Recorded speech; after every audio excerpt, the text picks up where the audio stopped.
माता तारा रानी की अमर कथा हिंदू धर्म ग्रंथों और लोक कथाओं में अटूट श्रद्धा और भक्ति का प्रतीक है। ये कथा न केवल मां भगवती की महिमा का गुणगान करती है, बल्कि एक भक्त के अडिग विश्वास और अहंकार के पतन की कहानी भी कहती है। यहाँ तारा रानी की स्वर्ग लोक से लेकर धरती लोक तक की संपूर्ण कथा प्रस्तुत है। 1. स्वर्ग लोक, कामधेनु की पुत्री का जन्म। कथा का आरंभ स्वर्ग लोक से होता है। देवराज इंद्र की सभा में कपिला नाम की दिव्य गाय थी। एक बार कामधेनु के मन में धरती पर मां भगवती की सेवा करने की इच्छा जागृत हुई। मां आदिशक्ति की कृपा से कामधेनु के गर्भ से एक अत्यंत सुंदर कन्या ने जन्म लिया, जिसका नाम तारा रखा गया।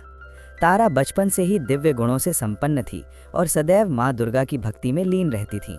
स्वर्ग में रहने के बावजूद उसका मन वैराग्य और भक्ति की ओर था। 2. धरती पर आगमन और राजा श्वेत से विवाह। समय बीतने के साथ तारा युवा हुई। नियति के विधान के अनुसार उनका विवाह धरती लोक के प्रतापी और धर्मपरायण राजा श्वेत के साथ हुआ। राजा श्वेत का राज्य सुख शांति से परिपूर्ण था। तारा रानी जब धरती पर आईं तो उन्होंने अपने साथ मां की भक्ति की अविरल धारा भी लाई। तारा रानी प्रतिदिन गुप्त रूप से मां आदिशक्ति की पूजा करती थीं और जागरण या जगराता का आयोजन करती थीं। वे मानती थीं कि बिना मां की कृपा के मनुष्य का जीवन निरर्थक है। 3. 2 बहनें, तारा और रुक्मण। जहां तारा रानी परम भक्त और सात्विक स्वभाव की थीं, वहीं रुक्मण सांसारिक सुखों और अहंकार में डूबी हुई थी। रुक्मण को अपनी सुंदरता और राजसी ठाट बाट पर बहुत गर्व था। वो अक्सर तारा का उपहास करती थी कि वो राजमहिषी होकर भी साधारण भक्तों की तरह पूजा पाठ में क्यों लगी रहती है। 4. गुप्त जागरण और राजा का संदेह। तारा रानी हर महीने की अष्टमी को गुप्त रूप से मां का जागरण करवाती थीं।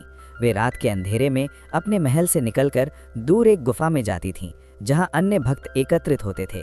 राजा श्वेत को इस बात की भनक नहीं थी। एक दिन रुक्मण ने राजा श्वेत के कान भर दिए। उसने कहा, महाराज, आपकी रानी रात को चुपचाप महल से बाहर जाती हैं। क्या आपको पता है वे कहाँ जाती हैं?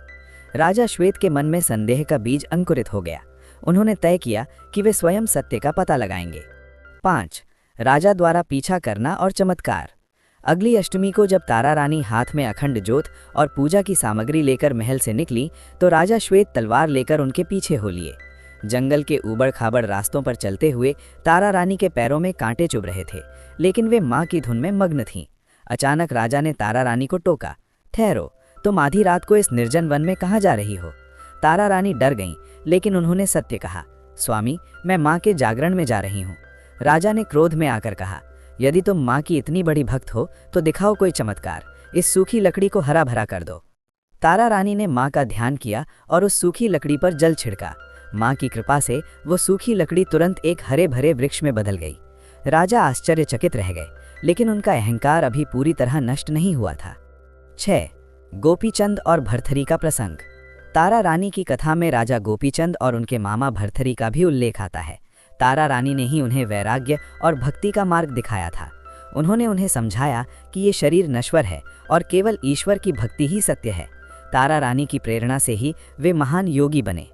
7. अंतिम परीक्षा और मोक्ष। तारा रानी के जीवन का उद्देश्य धरती पर भक्ति का प्रचार करना था। एक समय ऐसा आया जब मां भगवती ने स्वयं उनकी परीक्षा लेने का निर्णय लिया। राजा श्वेत और तारा रानी के बीच वैचारिक मतभेद बढ़ते गए, क्योंकि राजा अभी भी पूर्णतः समर्पित नहीं थे। कथा के अंत में तारा रानी ने राजा को मां का साक्षात दर्शन कराए। जब राजा ने मां का विराट रूप देखा तो उनका सारा अहंकार मिट्टी में मिल गया। उन्होंने रानी के चरणों में गिरकर क्षमा मांगी। तारा रानी ने अपना कर्तव्य पूर्ण कर लिया था। उन्होंने राजा को मोक्ष का मार्ग दिखाया और स्वयं दिव्य ज्योति में विलीन हो गईं। वे वापस स्वर्गलोक नहीं गईं, बल्कि मां के चरणों में शाश्वत स्थान प्राप्त किया। तारा रानी की कथा का आध्यात्मिक महत्व। ये कथा हमें कई जीवन सूत्र सिखाती है। अटूट विश्वास, विपरीत परिस्थितियों में भी तारा रानी ने अपना धर्म नहीं छोड़ा। अहंकार का त्याग, राजा श्वेत का चरित्र दर्शाता है कि अहंकार ईश्वर प्राप्ति में सबसे बड़ी बाधा है। भक्ति की शक्ति, सच्ची भक्ति से असंभव कार्य भी संभव हो जाते हैं। सत्य की विजय, अंततः सत्य और धर्म की ही जीत होती है। जागरण और तारा रानी की आरती।